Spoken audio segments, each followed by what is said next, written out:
At kaugnay nga po ng issue ng port congestion ay makakasama natin sa linya ng telepono si SBMA Chairman Robert Garcia. Chairman, magandang hapon po. Magandang hapon po sa kanila.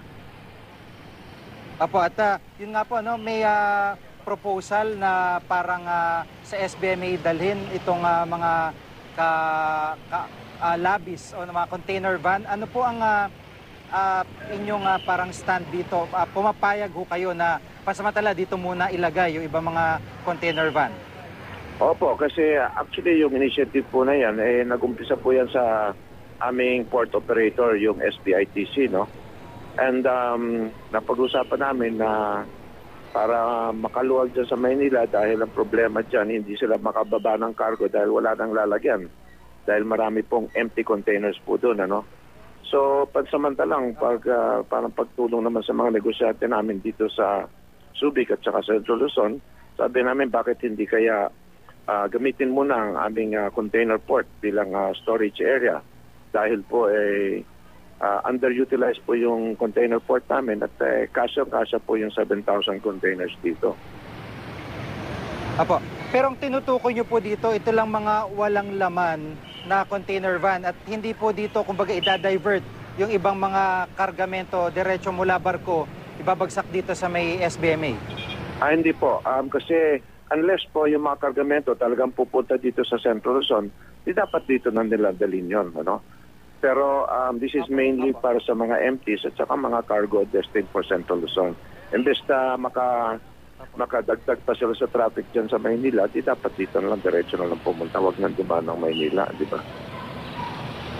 Oo nga po. Bakit nga po hindi pa ganun ang gawin? Kung South Luzon, yung area ng container van o yung mga kargamento, bakit di Batangas Port? Kung dito sa North Luzon, bakit ho hindi SBMA ang maging port of entry ng mga ito?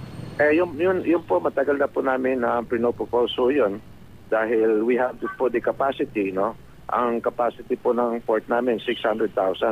Ang nagiging problema po kasi, yun nga dito, yung mga exporter-importer ng Central Luzon, sanay na sila sa Manila, no? Dahil sa ganon, walang volume po dito sa Subic. So hindi nagpupunta yung malalaking barko rito. So yun po ang nagiging problema. So pag naihikayat naman ang mga shipping line na magdagdag ng ruta dito sa Subic, di lahat ng 450,000 containers na nagpupunta po rito sa Central Luzon, dadaan na po ng Subic yan. So it's just a question of the ships calling here. Apo. At saka po sa isang banda, yung epekto nito trabaho dito sa inyong lugar. Opo.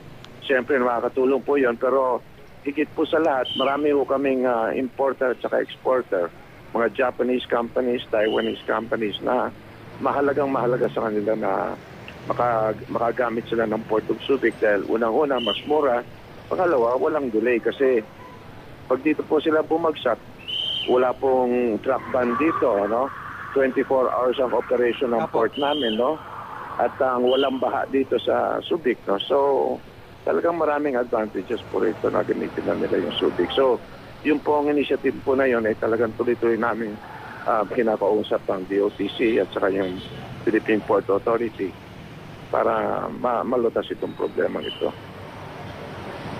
Opo, maraming salamat po sa pagkakataon, Chairman, at makikibalita po ulit kami sa inyo si Chairman Robert Garcia ng SBMA. Maraming pong salamat.